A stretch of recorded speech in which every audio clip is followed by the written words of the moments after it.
So recent best OTT movies to watch. Number 1 3 BHK. Family మొత్తం ఒక సొంత ఇల్లు కొనుక్కోవాలనుకుంటారు. ఈ ఎమోషన్ బ్యాక్ డ్రాప్ లో ఎంగేజింగ్ గా తీశారు సినిమాని. ఇందులో ఉన్న ప్రతి సీన్ మన లైఫ్ లో జరిగే ఉంటది. ఎస్పెషల్లీ సిద్ధార్థ్ క్యారెక్టర్ కి చాలా మంది మిడిల్ క్లాస్ అబ్బాయిలు కనెక్ట్ అవుతారు. కొంచెం స్లో ఉంటుంది narration, but must watch movie. Cinema prime లో ఉంది, చూసేయండి. అండ్ సినిమాలో అడల్ట్ కంటెంట్ ఏం లేదు.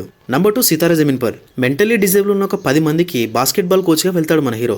కొంచెం ఎమోషనల్ గా, most of the film fun వేలో ఉంటది. అందువల్ల ఎక్కడ బోర్ అనిపించే సినిమా. ఆమీర్ ఖాన్ కి అండ్ మెంటల్లీ డిజేబుల్ ఉన్న పిల్లలకి మధ్య వచ్చే సీన్స్ అన్ని భలే ఉంటాయి. సో సినిమాని మిస్ అవ్వకుండా చూడండి. అయితే ఈ సినిమా యూట్యూబ్ లో 100 రూపాయలు పే చేసి చూడాలి. అండ్ సినిమాలో అడల్ట్ కంటెంట్ ఏం లేదు. నంబర్ 3 పాప. కాలేజీలో ఉన్నప్పుడే సింధు ప్రెగ్నెంట్ అవుతుంది.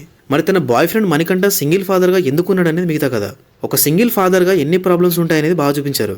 సో సినిమా ఆహాలో ఉందో ఒక లుక్ వేయండి. నంబర్ 4 మైసభ. దేవకట్ట డైరెక్షన్లో వచ్చిన వెబ్ సిరీస్ ఇది. మొత్తం 9 ఎపిసోడ్స్ ఉన్నాయి. అండ్ ఒకటి 35 నుంచి 58 మినిట్స్ వరకు ఉంటుంది. సో మిస్ అవ్వకుండా చూడండి. సోనీ టీవీలో ఉంది. That's it guys. Thank you for watching this video.